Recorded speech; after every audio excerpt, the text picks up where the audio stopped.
Et salut tout le monde, c'est Lala Happy Love. Aujourd'hui, je vous embarque avec moi dans ma nouvelle chaîne YouTube. J'ai envie de vous parler de plein de choses, de beauté, de bien-être et notamment de voyage. Je vais créer une vidéo spécialement pour les Français qui souhaitent partir en Inde, comment préparer son voyage à l'étranger. Ça peut vous être utile pour d'autres destinations. Je vais vous donner uniquement les points clés des choses à faire et à ne pas faire. Maintenant, c'est à vous d'approfondir vos recherches. Je vous dis à tout de suite pour la suite de la vidéo.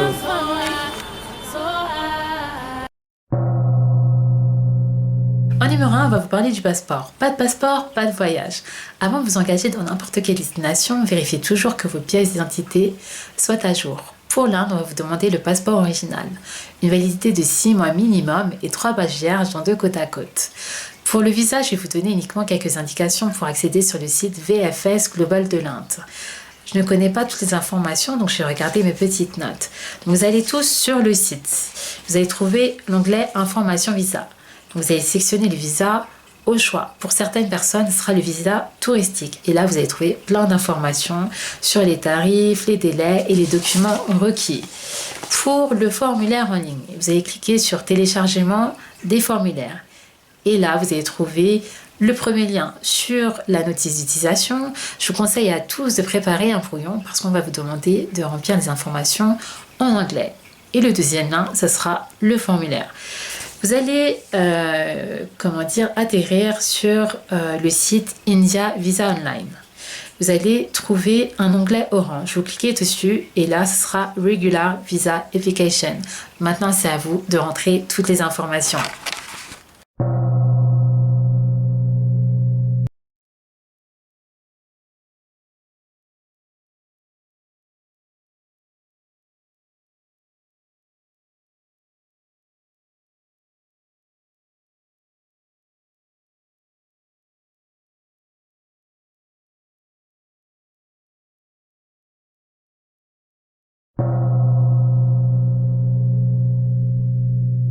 Pour deux, en connaître un peu plus sur la destination.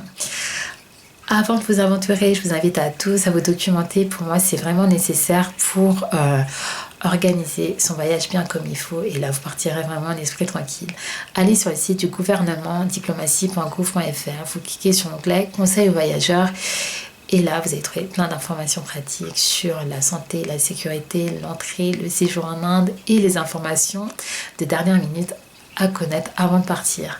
Maintenant, grâce à Internet, on trouve toutes les informations. Vous avez YouTube, vous pouvez voyager virtuellement, juste en tapant le nom de la destination. C'est vraiment top.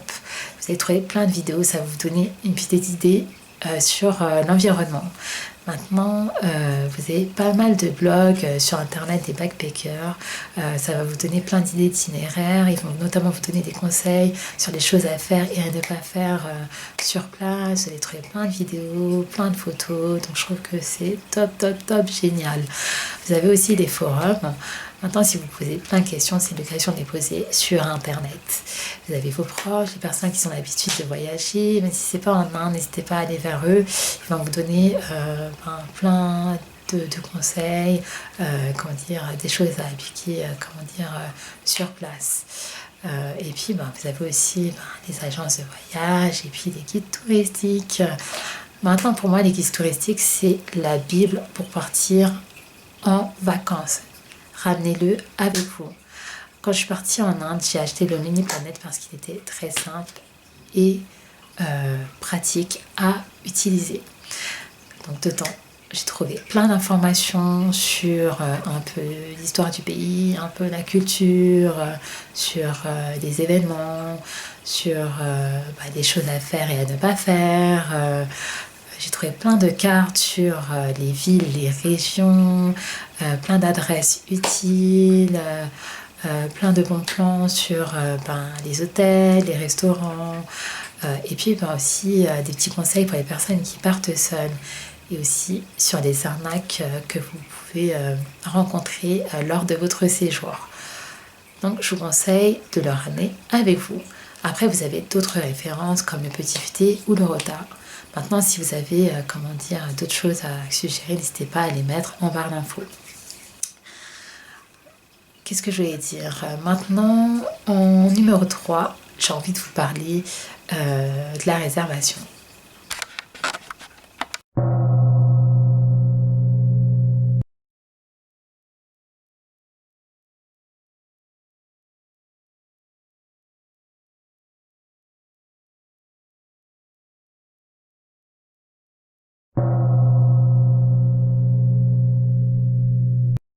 Pour les personnes qui souhaitent réserver leur voyage seul, allez sur les sites de comparateurs comme Skyscanner, Kayak, Liligo, Easy Voyage et puis Flygo que j'aime beaucoup.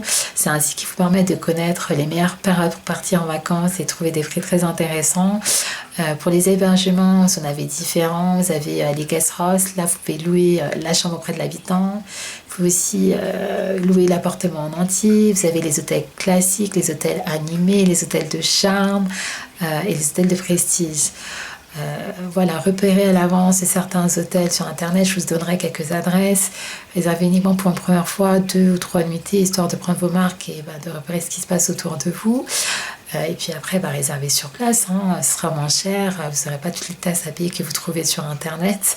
Pour un hôtel de 3 ou 4 étoiles, vous en sortez facilement avec 20 ou 30 euros. Vous pouvez trouver moins cher, mais ce ne sera pas forcément un bon rapport qualité-prix. Au-delà de 30 euros, là, ça devient un hôtel, de haut de gamme.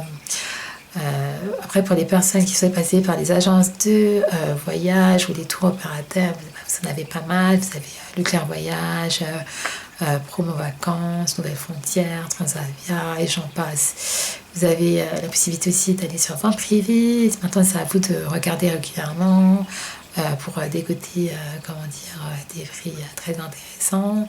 Et vous avez des spécialistes aussi sur l'Asie comme Shanti Travel, la Maison des Indes, quoi d'autre encore, Evaneos, Asia et quoi d'autre encore. Et puis plein d'adresses que je vous mettrai aussi sous la vidéo. Maintenant, j'ai envie de vous parler un peu des assurances. En numéro 5, je vais vous parler de l'assurance. Vous allez me dire, mais pourquoi nous baratine avec son assurance? C'est vrai qu'à l'époque, quand je réservais mes voyages, je prenais jamais d'assurance. Parce que pour moi, je ne voulais pas rajouter de frais en plus, c'était suffisant. Maintenant, aujourd'hui, on n'est pas à l'abri de ce qui peut se passer, que ce soit avant votre voyage, vous pouvez avoir des empêchements. Pendant votre voyage, vous pouvez tomber malade, avoir un accident ou une obligation de rentrer sur le territoire. Autant régler 15 ou 25 euros, voire plus d'assurance que régler une facture à accès salé. Et là, vous allez pleurer tout au long de votre séjour et je pense que vous n'avez pas passé de super bonnes vacances. Je vais vous citer toutes les assurances qu'on propose en général en agence de voyage. Vous avez l'assurance de bagages, vous avez l'assurance à responsabilité civile aux voyageurs, vous avez l'assurance d'interruption de séjour et vous avez l'assistance de rapatriement.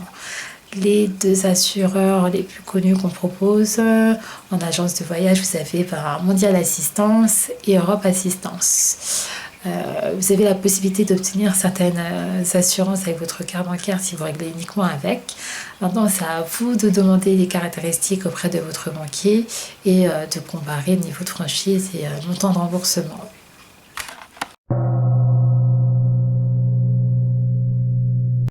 Je vais vous parler du site Ariane. C'est vrai qu'on n'entend pas souvent parler, mais c'est un site qui vous permet de vous signaler gratuitement auprès du ministère des Affaires étrangères et du développement international.